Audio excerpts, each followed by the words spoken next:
Well, hey there, purple people. You're just in time for another review. Mezco 112 Golden Age Robin, Purple Gang Gang style.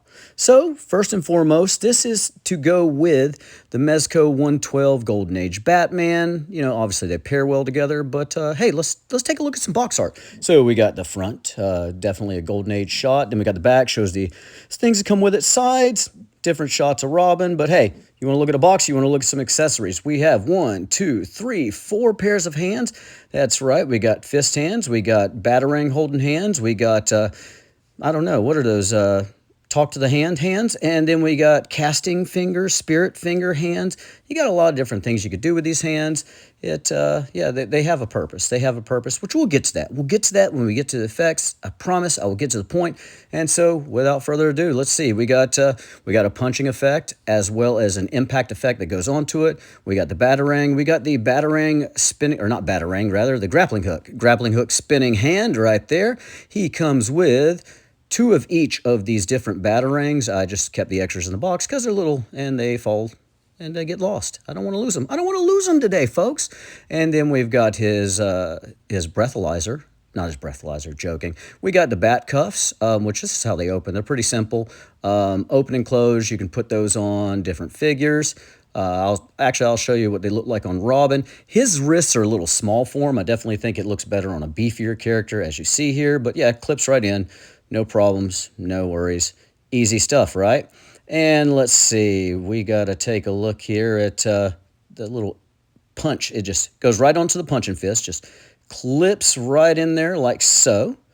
And okay, like so. Come on, Van, you got this. You can do it. There we go. There we go. There we go. Like so. And it gives you, you know, like the whooshing punch effect. And then for the impact, you know, like he's, you know, straight clocking them, you just clip it right on there. And then, of course, you know, you just put it right back on his fist, and boom, he's knocking people out, right? I really like these included extra effects. It's neat, and, you know, it makes for great photography for vanilla posers like myself. You know, it just gives you that little extra edge. So, hey, let's take a look at some head sculpts. Got 3 different heads here. We got the, you know, kind of serious expression. We got the grimace, like maybe he's getting into a fight and he's tense and just, you know, the adrenaline's hitting it. And then we got the smiling face. Now, when it comes to his breathing device, it will fit on 2 out of 3 head sculpts. It does not fit on the smiling head sculpt, and it's fairly easy to pop it in. One thing I'll tell you I do like about the head sculpts, they even paid attention to detail. You'll notice that on the back end of them, you see the string from tying his mask on, which I thought that was pretty cool, right? They definitely paid attention to his haircut, got a nice little undercut there. Yeah, he visits the barber for sure. And as I mentioned, that rebreather, you know, underwater scuba device, slash breathalyzer test, just pops right on there, y'all. Super easy stuff. And then he's ready to go on underwater adventures, right? I think that's it, yeah. And as far as soft goods, let's take a look at soft goods. He's got the wired cape. He's got his shorty shorts with the little texture. He's got his little tunic. Those are cool. They're flexible. Wire is very thin, but then again, so is the cape. And next, let's take a look at some articulation. So you can see T-post, no issues to hit. Soft goods aren't binding that up. Double jointed arms. He's got, you know, good flex on the head. He can look up, he can look down, he can look side to side.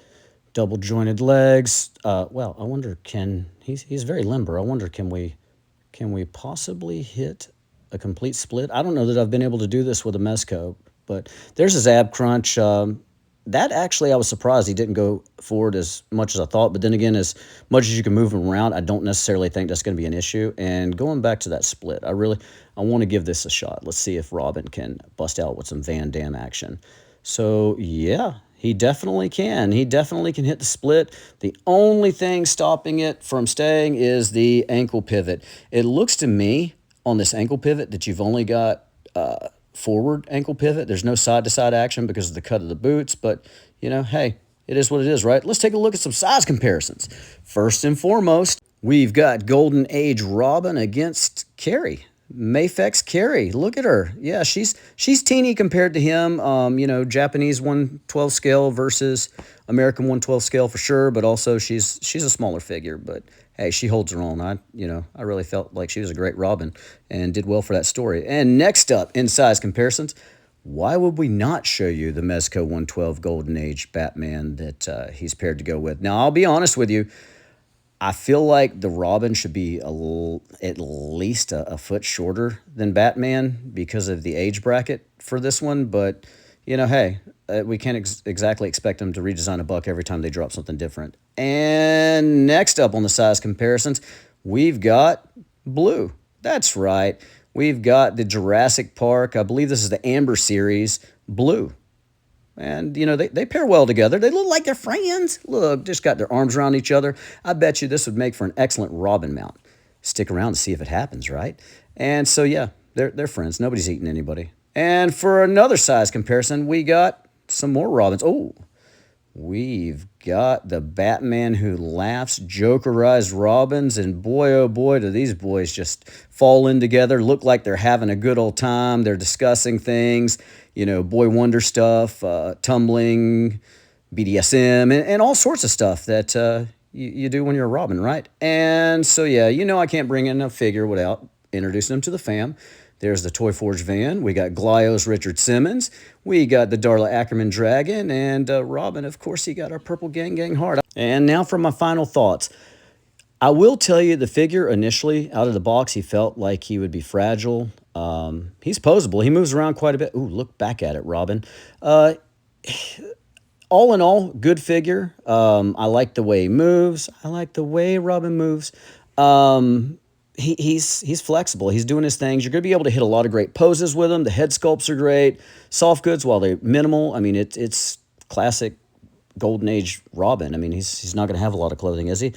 The one thing I will say, the one takeaway that kind of bothered me was, folks, be extra, extra careful when you're switching out the hands, because I did run into a bit of an issue where the hand broke, but I was able to put it back together. Actually, it wasn't so much the hand as it was the peg. So definitely heat up the hands, and I would definitely grip at the wrist whenever you're switching out any hands, because he does, you know, being a thinner figure, he's going to have thinner pegs.